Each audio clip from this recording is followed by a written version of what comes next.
In today's video, we're going to be tackling the question, why cyclists shave their legs. For those of you that are new to this channel, my name's Cruz. I live and work in Japan, and I make videos here on this channel about cycling and my life here in Japan. So if you're interested in either of those things, be sure to click the subscribe button down below. So I've often been asked this question by my non-cycling friends or by people who are new into the cycling world, and that is why cyclists shave their legs, what are some of the advantages, and also we're going to talk a little bit today about some of the disadvantages with that. Tomorrow is actually my first road race in 2 years, and it's starting to get warm here. We're entering spring season here in Japan, and it's time to get rid of the winter forest that's been growing on my legs. So I thought it was a good time to make a video about this topic. Before we talk about the why, let's talk about the who. So who is shaving their legs? As many people watching this video probably know, most professional cyclists, pretty much all professional cyclists, shave their legs. And it's not only professional cyclists that do this, it's also, I would say, a majority of amateurs, especially road cyclists, do this. And there's a lot of reasons that they choose to do so.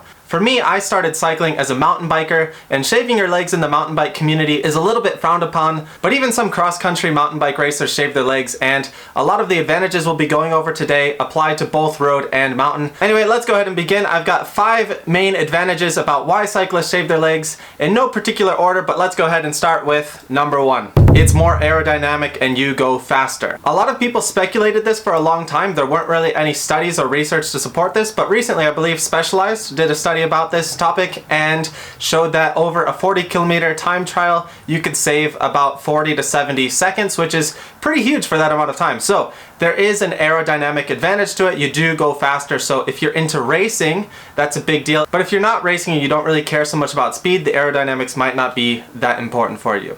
Going into number 2, which is a big one for me, and that is cleaning road rash and cleaning your wounds. So cycling is a little bit of a dangerous and risky sport, and occasionally you're involved in crashes and injuries. And for example, if you crash and you get a big wound on your leg, you're not going to want a big forest of hair around that wound. It's going to make it extremely difficult to clean. It's going to make it extremely difficult to disinfect. And also having that hair there is going to increase the risk of the infection spreading or getting worse. So definitely it helps a lot to not have any hair there, so that when you do get a wound, which is pretty much inevitable, you're going to get some road rash at one point or another. Also, if you put any bandages on that wound, if you're pulling that off and you have leg hair in there, that's going to hurt like crazy. So if you ever get any type of injury or road rash on your legs, you're really going to appreciate having shaved legs in that situation. Going into number 3, this one is about practicality and comfort, specifically for things like massages and putting on oil. So if you're putting on sunscreen, if you have a bunch of hair to deal with and get around, it's going to be a lot harder to put that layer of sunscreen on.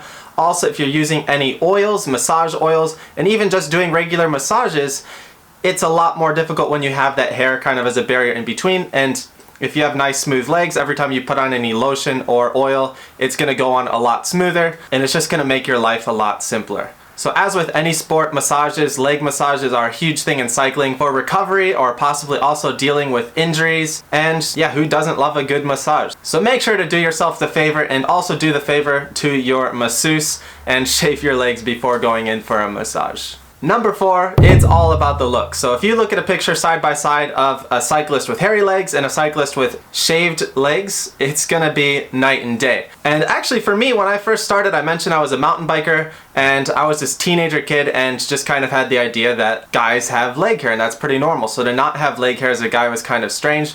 But now, I guess as I've matured or become more integrated into the cycling world, I definitely prefer the shaved leg look. If I am ever wearing cycling pants and I have a bunch of leg hair coming out, I certainly feel a little bit embarrassed. Not only does it make you look better, but it also makes you feel better, especially if it's part of your routine. If you are used to the routine of shaving your legs before a race, it kind of gives you that nice, fresh, smooth feeling. So kind of like if you're shaving your face, you feel pretty nice. You feel pretty refreshed after that. So it's pretty similar to that. And that also can have a huge impact on your performance. If you're feeling nice and fresh going into the race, that can have a huge boost on your performance. So just making it a regular part of your routine, not only boosting your appearance, but also boosting your mentality, which is a huge thing. So in cycling, it's not always about your physical state, but your mental state is also a huge performance factor. Also, speaking of looking better, by shaving your legs you can enhance that beautiful cycling leg tan line, which if you don't have, you're not a true cyclist.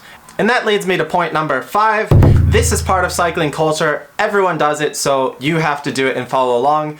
Cyclists have been doing this for years, and if everyone else is doing it, it makes it a lot more comfortable for you to go ahead and also do it yourself. No one will judge you for doing it. People outside of the cycling world who aren't used to men shaving their legs might give you a couple strange looks at first, but contrarily, if you don't do it, and you're the only guy with long hairy legs on the group ride, you're gonna get some strange looks that way. So I think, realistically though, I think if you're comfortable enough wearing spandex tights, you should also be fine shaving your legs. And like I mentioned earlier in the video, I was really hesitant at first. My younger teenage self, I didn't think it was really manly for men to shave their legs, and now that I've been doing it, it's just been a normal part of my life for years.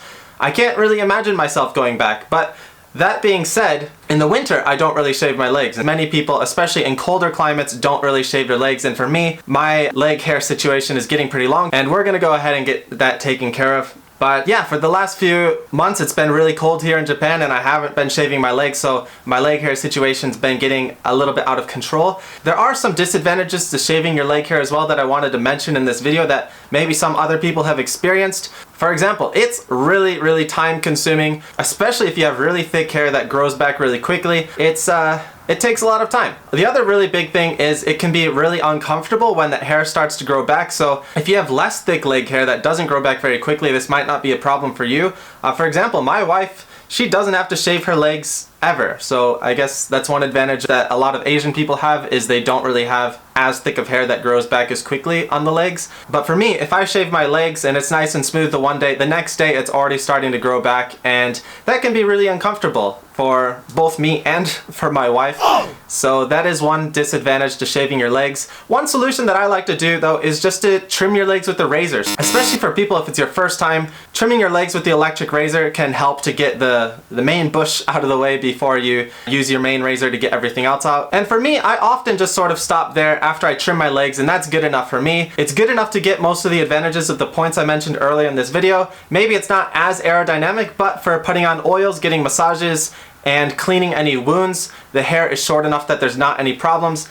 And using electronic trimmers, it's really quick and easy to do, and I don't have any problems with hair growing back. And my hair is blonde, which really helps because no one can really see that I have leg hair growing in. So appearance-wise, it also looks pretty good. Maybe this doesn't work as well for people with darker hair. But anyway, that's gonna be it for today's video. Time for me to go trim my legs and wish me luck in my race tomorrow. It's my first road race in 2 years, so pretty excited, pretty nervous. And be sure to check out the next video to see how I do. As always, thanks for watching, guys. If you have any questions, leave them down below in the comments, and we'll see you next time here on 20 Cruise.